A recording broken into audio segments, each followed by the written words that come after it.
간단하지만 중요한 면접 비법에 대해서 알려드리겠습니다. 너무나 중요한 부분인데요. 몰랐던가, 안 배웠던가, 혹은 간과했던 분이라면은 이 수업이 좀 많이 도움이 될 겁니다. 주위에서 보면은 취업하는 사람이나 취업했던 사람을 우린 종종 보죠. 근데 그런 그들에게 우리에게 없는 것이 있습니다. 바로 노하우입니다. 특히 이직하는 사람은 노하우에 경험이 더해져 원하는 바를 더 이뤄내는데요. 성공의 열쇠가 무엇인지 알고 있기 때문이에요. 근데 아쉽게도 우리에게 그런 비밀을 알려주는 곳은 없습니다. 그런 사람도 없고요. 취업 성공담 있잖아. 있어요.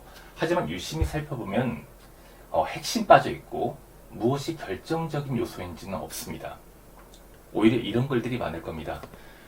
이러저러한 이유인 것 같다라는 식. 도움이 필요했던 절실한 사람들에게는 막연합니다.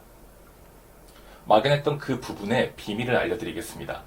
일단 핵심 포인트인데요. 첫 번째가 스토리입니다.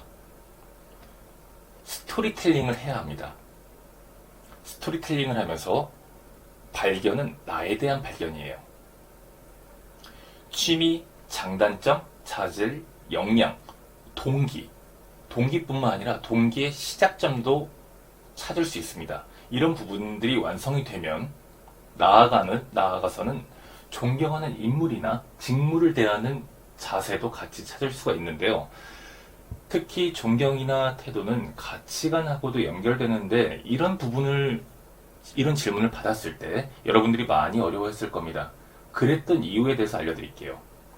대학 생활에만 집중을 했던가 이뤘던 부분에서만 생각을 했습니다. 이와 같은 질문에 대한 발견을 하려면요. 유년 시절부터 찾아야만 합니다. 그래야 나만의 특화되고 차별성을 높이는 답변을 만들 수가 있습니다. 또 이 스토리를 통해서 나에 대한 발견을 하게 되면은 다음번에는 아주 자연스럽게 연계를 할 수가 있습니다. 회사와의 연계입니다. 회사와의 적합성뿐만 아니라 회사 분석 능력도 업그레이드가 될 수 있습니다. 당연히 파악이 되는 수밖에 없고 파악이 돼야만 하는 부분이거든요. 우리 회사가 앞으로 나아가야 하는 방향은 무엇인가? 비전에 대한 부분이죠. 입사를 한다면 무엇을 하고 싶나? 포부에 관한 부분입니다.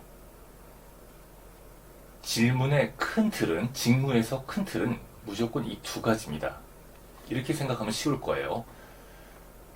여기에서 파생 질문들이 조금씩 변형돼서 나가는 거라고 생각하면 됩니다. 하지만 방금 얘기했던 것처럼 비전이나 포부에 대한 질문이 들어왔을 때 다른 사람들하고 차별성이 없고 내가 고민을 했지만 거의 비슷비슷하다. 그렇다고 한다면 무조건 스토리텔링을 해야 됩니다. 왜 스토리텔링을 해야 하냐면요. 취업을 준비하면서 회사 한 해만 타겟으로 놓고 갈 수가 없어요. 여러 회사를 지원해야 되는데 그때마다 매번 동기가 바뀌고 매번 역량이 바뀌고 그럴 수가 없거든요. 한 번만 제대로 배우고 한 번만 제대로 만들면 머릿속에서 스스로 체계가 잡힙니다. 쉽게 이야기하면 영어에서 정관사나 부정관사 뒤에 뭐가 옵니까? 생각할 필요 없죠?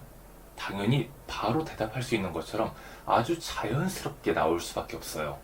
그래서 여러분들이 스토리텔링을 대학교와 했던 업적에 대한 부분은 하긴 해야 되지만 그 부분만 위주로 하는 것이 아니라 유년 시절부터 차근차근 하나씩 생각을 해보면서 찾아야만 합니다. 자, 그리고 만약에 이런 것들이 조금 어렵다. 그러면 조금 도움을 받을 수 있습니다. 주변 사람들한테 피드백을 활용할 수 있죠. 하지만 이 두 번째 같은 경우에는 보조 역할이라 생각하면 됩니다. 또 주의해야 될 점도 있어요.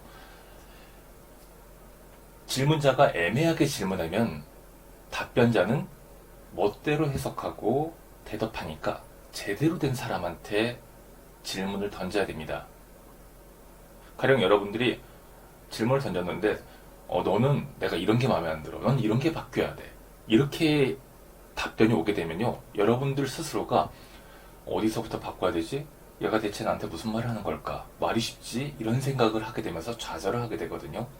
그런 질문을 안 할 사람들한테 제일 좋은 사람은 가족이에요.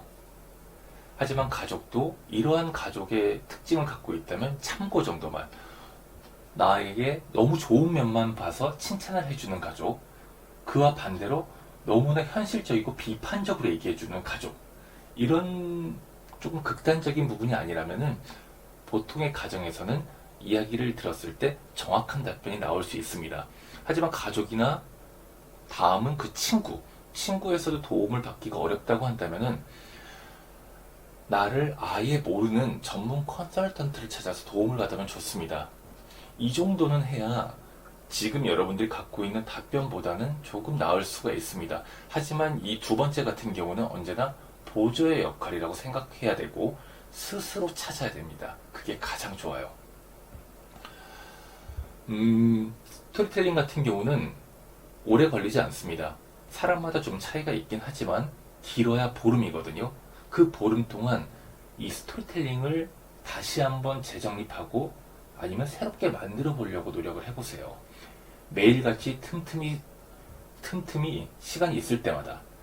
그렇다면은 여러분들의 답변이나 여러분이 가고자 하는 회사 부분에서 훨씬 더 창의적이고 차별성이 있고 매력적인 답변을 만들 수 있을 거라 생각합니다. 그리고 무엇보다 스토리텔링을 만들게 되면 여러분들의 정서를 담을 수 있어요. 그 정서를 담게 되면 면접관들은 이 친구가 이렇게 살아왔구나. 그래서 지금 현재 모습이 이런 모습이네.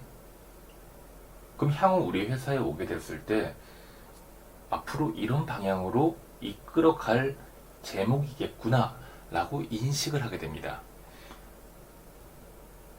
정서는 다 넣는 게 아니에요. 아주 중요한 포인트에 한 단어, 한 문장, 중간중간 내가 계산돼서 한 문장씩 넣어주면 상당히 매력적으로 됩니다. 하지만 지금 이런 스토리텔링이 되어 있지 않으면은 지금 제가 하는 얘기가 무슨 얘기인지 모를 거예요. 이 얘기를 파악을 하려고 한다면 스토리텔링을 먼저 만들어 보는 것이 좋습니다. 한번 해보시기 바랍니다.